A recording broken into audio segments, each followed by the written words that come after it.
Hi everyone, JJ here. Welcome back. Well, the developing Robotaxi Wars seem to be heating up. We've got two stories related to that today, so let's just get straight into it. We can see this headline related to it: an electric Waymo outlinks Tesla. Elon's phallic robotaxi map backfires in Austin's expansion battle. So we can see those maps there. More on that in a second.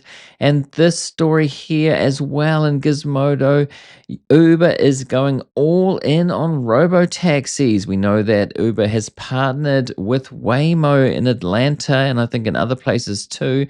But the ride sharing app is partnering with Lucid and Nuro with plans to deploy a fleet of 20,000 robotaxis in the US. So definitely some competition in the future. And related to that, Lucid stock soars on new robotaxi partnership with Uber. 42% in fact. So people getting pretty excited. The market getting pretty excited about that. But Tesla started a phallus measuring contest with Waymo and is losing. The Alphabet company is expanding its service area in Austin beyond Tesla's recently updated phallus shaped service area, which was a bit of a joke from Elon. He thought it was very funny, of course.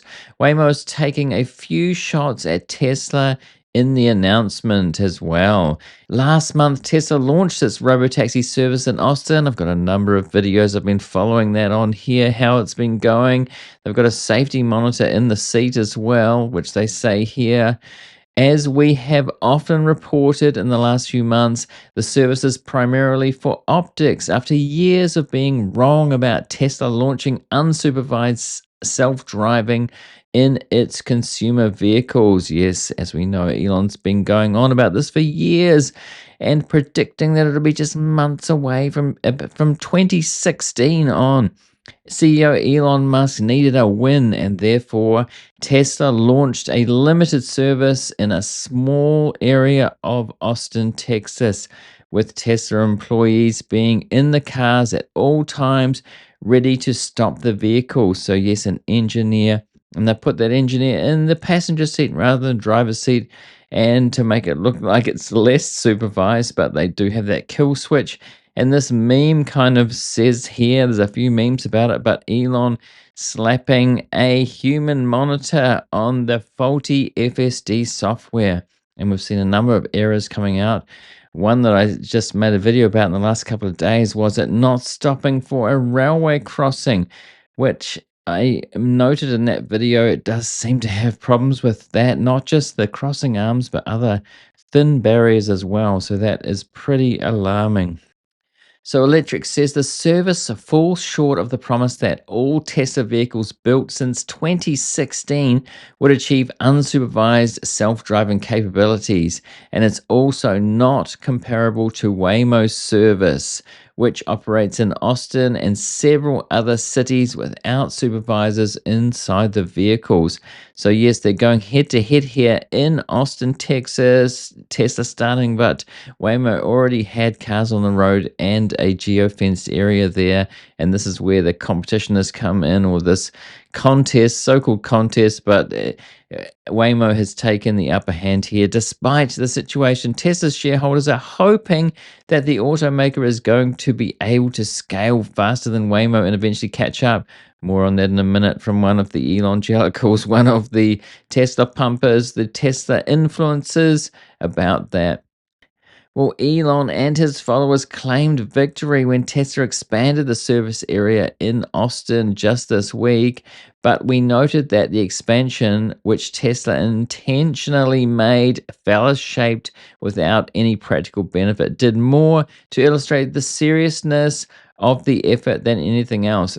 Well, the lack of seriousness And here we have the one of the chief Tesla pumpers, the evangelicals, saying robotaxis will make Tesla trillions. And that's quite a claim to.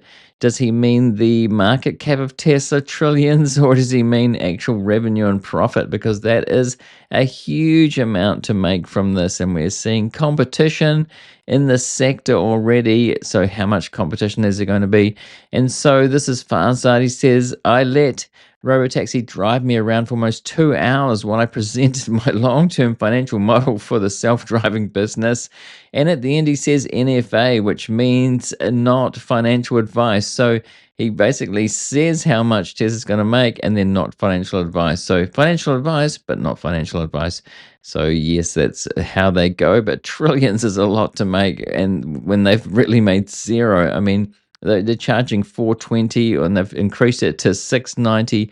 Both again, joke numbers, but really they're paying that safety monitor in the car, as I said, very likely well over $100,000 a year. So they're going to scale like that. They've got to get rid of that safety monitor at some point. If they're able to, they definitely can't at the moment because of that railroad track the problem and other problems too, phantom braking, multiple problems that are still happening there. It's just really a public test on public roads, as far as I can see. Today, Waymo announced its own service area expansion in Austin, and it now covers 90 square miles. After a successful 4 months serving riders together, they say Waymo and Uber are expanding our service territory in Austin, spanning North Austin and South Austin. So that's significant there. They said Waymo and Uber together. So more on that in that other article. But more importantly, Waymo service operates completely autonomously without any supervisor with a finger on a kill switch inside the vehicle like Tesla is doing. Waymo is well aware of the difference and poked Tesla in its announcement of the service area expansion. They say, we're proud to offer the only fully autonomous 24/7 experience for everyone in Austin. So both of those things being fully autonomous mean that there's no safety monitor in the car and the hours they're operating 24/7. Tesla has a very limited hours there, and they've even been known to pull the cars away when it rains. Somebody got kicked out, and then the same car came back and picked them up after it finished raining, which is pretty hilarious and not very fun if you're that person. So the other story about this, the Uber going all in on robotaxis as well and partnering with Lucid and Nuro there. So there's three of them together to combine, and we'll see a video about this in just a second. But if you're getting value out of this episode so far, would really appreciate it if you remember to hit that like button. I know it's easy to forget even if you like the video. It really does help me to spread this further though. Okay, let's have a quick look at this video. It's silent so I can comment on this during the video. Now, one thing I noted, we'll see in a minute, this is a pretty big vehicle. It looks like, well, I was in Sydney, as I've been saying last week, and four of us took an Uber from the airport into the city and to back again with 4 suitcases. So we had 4 people, teenagers, so 4 big people, 4 reasonably big suitcases, and they all fitted in where you can hail one of the Ubers that's a bigger size car, and that's what this looks like. It looks like about the same size as that. So they're going for luggage space as well, or at least this one is, and it's a luxury vehicle as well. So it's going to be interesting to see how this plays out when they start. But, it's not going to be starting particularly soon, and it does look like they've got similar equipment on board to Waymo. And they do say about it, by the end of this decade, so not particularly soon, your next Uber ride might not have a driver at all. At least that's what Uber wants you and its investors on Wall Street to believe. Well, Uber is already partnering with Waymo, so this is just be added. So Uber is not being any slouch here. They really want to compete. They want to stay relevant, and so they're partnering with these different services. Uber announced a new partnership today with luxury electric vehicle maker Lucid and the robotics company Nuro. So it has to be said that when they're partnering with Waymo, Waymo uses Jaguar cars as well, so that's fairly luxury. Under the agreement, Uber plans to deploy a fleet of at least 20,000 Lucid Gravity SUVs equipped with Nuro's self-driving technology over the next 6 years. And on a side note about EVs, when I did take Uber when I was in Sydney, I mean, we had the chance to take quite a few to get around, although the public transport is very good there too. They've got driverless trains, a new system, which is pretty impressive.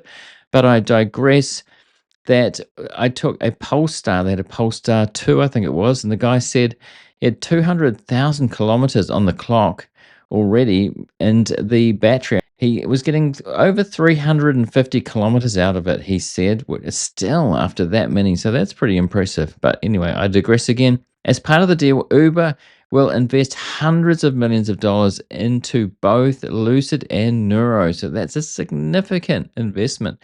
And there's what they say about it. You can read that. I'm going to skip that. This is not Uber's first foray into the robotaxi business. As I said, in September, it announced a partnership with Alphabet's Waymo, or Google by any other name, and now operates Waymo's autonomous vehicles in Austin and Atlanta. So yes, these robotaxi wars heating up. But also, Amazon owned Zoox, I think that's the way that you say it, is testing its autonomous taxis in several cities, including Seattle, Austin, Miami, Los Angeles, and Atlanta. The company plans to begin offering public rides in San Francisco and Las Vegas by the end of next year, by the end of this year. Okay, so look at all those cities. So there's definitely competition heating up. Do you think this is going to go this way? Some intense competition as far as investing goes. As I joked on social media, Warren Buffett and even Peter Thiel both say that competition is good for investors, right? Well, no, they don't. They're looking for, companies with not much competition, really monopolies like Google has been in search. And so too much intense competition is good for people, for riders of these services, just like airlines, provide a service. They're able to get people around, but airlines have not made investors much money since the invention of flight, really. And will this be similar? We'll have to see. What do you think about this? Do you think it's a good thing that there's a lot of competition? Not from an investing point of view, but would you take these rides? I've already said I'd ride in a Waymo. Wouldn't ride in a Tesla yet because of the problems they're having.